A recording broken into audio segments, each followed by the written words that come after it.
السلام علیکم ناظرین، میں ہوں آپ کا ہوسٹ ڈاکٹر نوید۔ آئیے آپ کی ملاقات کرواتے ہیں سید بلال احمد صاحب کے ساتھ، جو کہ ایم ڈی ہیں کارواں شنواری فیملی ریسٹورنٹ کے، اور ان سے ملتے ہیں اور سب سے پہلے ان سے پوچھتے ہیں کہ دہشت گردی کے حوالے سے حکومت پاکستان کو کیا اقدامات کرنے چاہیے جس سے دہشت گردی کا مکمل طور پر خاتمہ ہو جائے، کیونکہ دہشت گردی ہمارے ملک کے لیے ایک ناسور بن چکی ہے جس سے ہماری معاشی حالت تباہ برباد ہو چکی ہے، اور کچھ بزنس پوائنٹ آف ویو سے، کچھ انٹرنیشنل ایشوز کے حوالے سے آئیے آپ کی ملاقات کرواتے ہیں سید بلال احمد صاحب کو۔ السلام علیکم۔ السلام جناب سب کے سر، دہشت گردی کے بارے میں آپ دہشت گردی تو ایک انتہائی اس کے ناسور سے بھی اگر کوئی بڑا بڑا لفظ ہو سکتا ہے نا تو وہ ہے، کیونکہ اس چیز سے ہم بالکل نبڑ رہے ہیں، فیس کر رہے ہیں کافی عرصے سے، لیکن اللہ کا شکر ہے آرمی کی طرف سے ہماری جو انہوں نے سرحدوں سے لے کر ملک کے اندرونی معاملات تک اور دہشت گردی کو ہر طریقے سے ان کو اس جڑ سے یعنی کہ نکالنے کی کوشش کر رہے ہیں، اور اس میں بیسیکلی لوگ بھی شامل ہیں۔ مین جو ہے ہماری آرمی، جس کا میں تہہ دل سے شکریہ ادا کرتا ہوں کہ ان کی جو تقویٰ ہو رہی ہے، جو ان کے بہادرانہ اقدامات وہ کرتے ہیں سرحدوں پر، اس حوالے سے ان کا شکر گزار ہیں، اور ہر کسی کو ہونا چاہیے۔ ہماری آرمی نے بہت ساری قربانیاں دی ہیں۔ بے شک بے شک، کشمیر کے محاذ پہ بہت سارے دوسرے جو ہمارے تاریخ میں ہم نے دیکھا ہے، پہلے سے لے کے 1965 سے شروع ہوا ہوا یہ سلسلہ، بہت سے ہم نے جناب صاحب جوانوں کو شہادت کے اس پہ دیکھا ہے، اور اس کے ساتھ ساتھ اب تک تقریباً کہ ان کا ہر وقت یہ دہشت گردی کے معاملے میں، دہشت گردوں کو پکڑنے، بام بلاسٹ جو ہیں ان کے سوسائڈ بامبرز۔ پچھلے دنوں ڈونلڈ ٹرمپ صاحب کا بیان تھا کہ دہشت گردی نے پاکستان نے کوئی قربانی نہیں دی، حالانکہ 75,000 جو ہے پاکستانی مسلمان شہید ہوئے، لاکھوں افراد بے کروڑ ایسے افراد ہیں کہ جو کہ کیا کہتے ہیں اس سے معذور ہو گئے، اور ان کی کوئی تعداد بھی نہیں ہے، ٹھیک ہے۔ تو ابھی 34 ارب ڈالرز تو انہوں نے دے دی، 27 ارب ڈالر ابھی بھی دیتے ہیں، تو اس کے بارے میں آپ کیا کہیں گے؟ پاکستان نے کوئی قربانی نہیں دی؟ نہیں جی، پاکستان کی تو بہت اسٹرانگ اس میں ہے، انفلوئنس ہے اس پورے معاملے کے اندر۔ افغانستان کے اندر، دوسرے ممالک میں جہاں پر بھی امریکہ کی آرمی اس وقت پہنچی ہوئی ہے، وہاں پہ ہم نے جناب صاحب اقوام متحدہ کی فوجوں کے ساتھ ہر دفعہ مل کے اپنے پاک قوم اور پاک فوج نے جناب سے بڑا کام سر انجام دیا ہے۔ اور جو یہ ڈونلڈ ٹرمپ صاحب کا جو بیان ہے اس کے بارے میں تو یہی کہوں گا کہ وہ ایک انتہائی بچگانہ اور بینگ ایمیچور ان پالیٹکس، جو پاکستان کی پالیٹکس اپنی طرف ہے، امریکہ کی پالیٹکس میں آ کے انہوں نے کچھ بولنے پہ زیادہ انحصار کیا ہوا ہے، کرنے کرانے پہ انہوں نے فی الحال تو کچھ نہیں کیا۔ امریکہ میں ایک واقعہ ہوا تو پوری دنیا میں شور مچ گیا، بالکل ٹھیک ہے۔ باقی پاکستان میں پچھلے سالوں سے دن میں پتہ نہیں کتنے واقعے ہو جاتے ہیں۔ اچھا، اس حوالے سے میں بات کروں گا کہ وہاں پہ جو انفراسٹرکچر ہے، تو وہ انفراسٹرکچر وہ صدر کی طرف سے نہیں آ رہا، وہ پوری ایک ٹیم ہے، گورنمنٹ ہے جو اس پہ امپلیمنٹیشن کرواتی ہے۔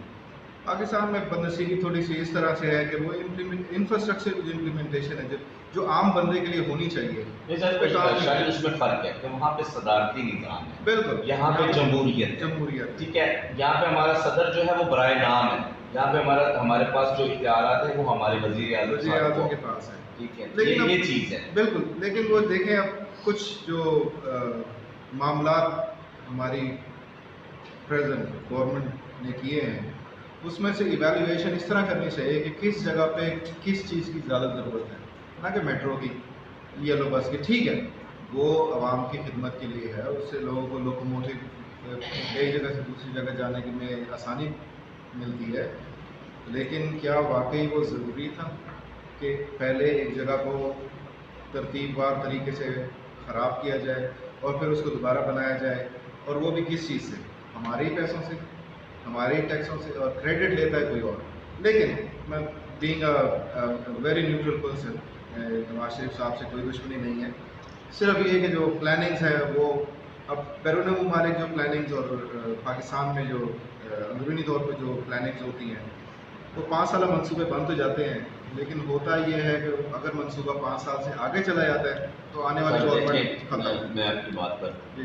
رینڈر ڈیوس یہاں پہ شہریوں کو قتل کیا، ٹھیک ہے، اس کے بعد 3 دن ہوئے عطاشی نے وہاں اسلام آباد میں شراب پی کے گاڑی کے نیچے کچلا 2 موٹر سائیکل کو، 2 لڑکے ٹھیک ہے، ابھی تک کچھ بھی نہیں ہوا. ہماری صدیقی صاحبہ کتنے عرصے سے جیل میں بند ہیں، اس کے لیے کیوں نہیں کوئی آواز اٹھاتا؟ وہ ایک اس نے کیا کیا ہے؟ سمجھیے کہ سمجھ تو یہ نہیں آتی کہ اس نے کیا کیا کس ہے. وجہ سے کس بنیاد پہ سالوں سال اس کو بیچاری کو اندر رکھا ہوا ہے. جسٹ بینگ اے ڈاکٹر، اور اپ کمنگ ڈاکٹر تھی وہ، جس سب ان کو اٹھایا گیا.